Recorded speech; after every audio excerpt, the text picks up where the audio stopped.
পদপ্রার্থী।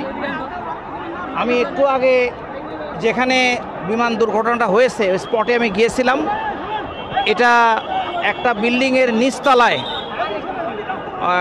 বিমানের ভাঙ্গা অংশটা আমরা দেখলাম, মাইলস্টোনের বিমানের ভগ্নাংশটা দেখলাম। ইতিপূর্বে যতটুকু আশেপাশে সবার থেকে জানতে পারলাম যে আহত এবং নিহত সেই সংখ্যাটা বলা যাচ্ছে না, তবে কিছু গার্ডিয়ানও নাকি আহত বা নিহত হয়েছেন এবং ছোট বাচ্চাদের স্কুল কেবল ছুটি হয়েছে যতটুকু জানলাম।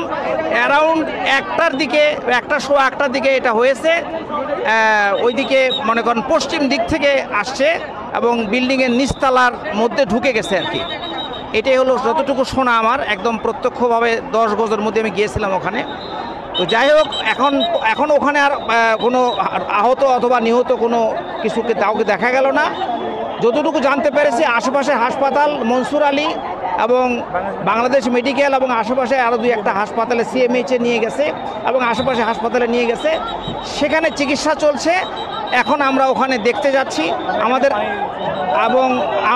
আমাদের আমিরে জামাত ডাক্তার শফিকুর রহমান সাহেব একটু পরে বাংলাদেশ মেডিকেলে আসবেন, সেখানে আমরাও যাচ্ছি।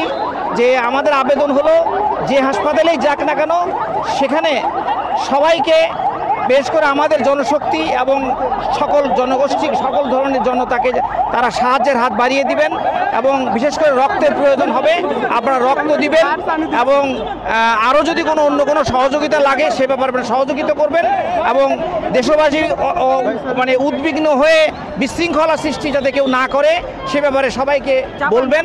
এটাই আমাদের আপাতত সহযোগিতা।